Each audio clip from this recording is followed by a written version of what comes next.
What's the matter? Mario asked once he saw she was kind of in a daze. Nothing. Just thinking about life. Alessandra took the food and jug from him. She didn't want to keep him outside for much longer. 3 hours more to go, and then there will finally be peace. Ah, Alessandra, it'll get better soon. The rumours, the way you live, the relationship you have with your father, everything will get better one day. Mario reassured her. Are you trying to give me that whole rainbow at the end of... No. Mario stopped her from repeating the ridiculous phrase he hated.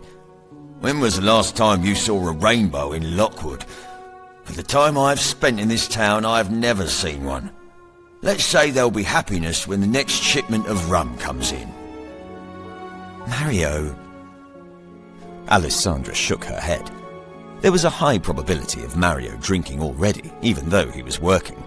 Any time he mentioned rum, he had been drinking some. What? It makes me happy. What do you think is making me bear the work we have tonight? I wouldn't waste rum on those guests. They prefer the wine anyway. I slipped you something nice. He patted the jug, which was now in her hand. You will get to enjoy the night with this. I don't get drunk easily.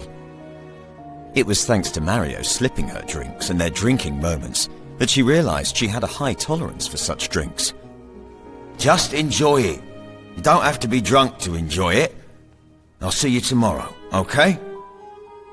He went back inside without waiting to hear anything more she had to say. He was already in hot water for leaving the kitchen for so long the first time. Okay, she replied.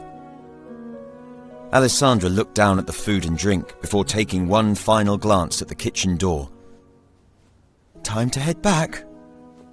She quietly strolled back in the direction she came from. The talk with Mario was enough to brighten up her mood and give her the extra confidence she needed to believe that her meeting with the Duke tomorrow would work out in her favor. She was going to get married and live away from her family. All of them are so rude. Why can't they get their own drinks? Just get your own drinks if you don't like the way I hold them. Alessandra listened intently to a maid walking in her direction, criticizing the guests. The maid must have been so angry that she was looking back behind her to raise her middle finger there, more than watch where she was going. You shouldn't be so loud, she warned the young girl. Alessandra! The maid gasped, taking steps back out of fear.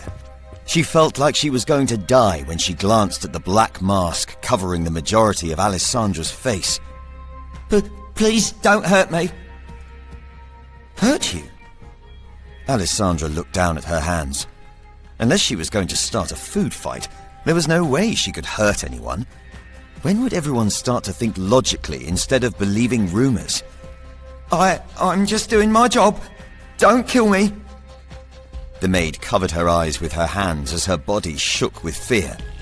Had she gone the other way, she would not have run into Alessandra. The maid feared that just seeing the part of Alessandra's face that wasn't covered by a mask was enough to kill her.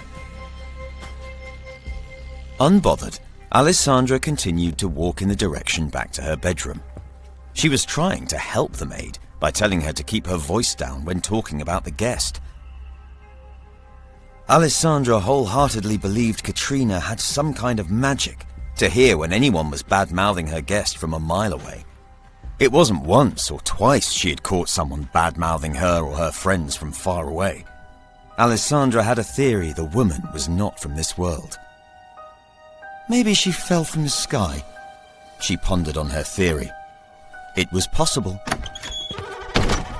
Alessandra passed the area where she had stumbled upon Edgar, going to a door on the opposite side of the home from the kitchen. It led her to a room filled with gardening supplies, and on the inside was another door taking her out to an empty hall. Her father did not enjoy his guest wandering around the house, other than where he had marked the party to be, in order to avoid gossip about the smallest thing. Alessandra skipped and twirled now that the music was louder. All she was missing was a fancy dress and her partner. They're playing better music now. To the left of where the party was going on was Alessandra's room. The hall to her bedroom was slightly dark, as the fire in the lanterns was dying since no one came to check on them. Still, that didn't bother Alessandra, as she placed the jug on the floor to have one hand free to open the door of her room. She was greeted by a faint sound on the inside. Kitty! Alessandra looked down at the orange kitty she found. I told you not to come to the door. If someone else saw you, they would have taken you away. Do you wish to leave my side? Alessandra used her right foot to gently nudge the kitten back inside of her room when it tried to run outside. Her father, unfortunately, was only a lover of dogs and would not be on board for a cat in the house. It's safer in here. And I brought us food. Why does it seem like you've started to understand what the word food means? She asked as the kitten sat still, looking up for her, awaiting its meal. Here, enjoy a piece of meat. She placed it on the floor. With the kitten distracted and the door closed, Alessandra went to her desk so that she could also eat something before her stomach would make a grand entrance. She placed the plate and jug on the desk first and then took a seat. All alone in her room with the kitten, Alessandra took off her mask to be free. There was no one here to speak of what her face looked like, and no mirrors in her room for her to see her own face. The mask was set aside, and as she listened to the faint music creeping its way into her room, Alessandra ate in silence, waiting for the day to soon end so that she could speak with Edgar sooner. To find out what happens next, watch the hit series His Cursed Queen, only on the Pocket FM app. Install the Pocket FM app within the next 30 seconds to download 27 free episodes before this offer disappears.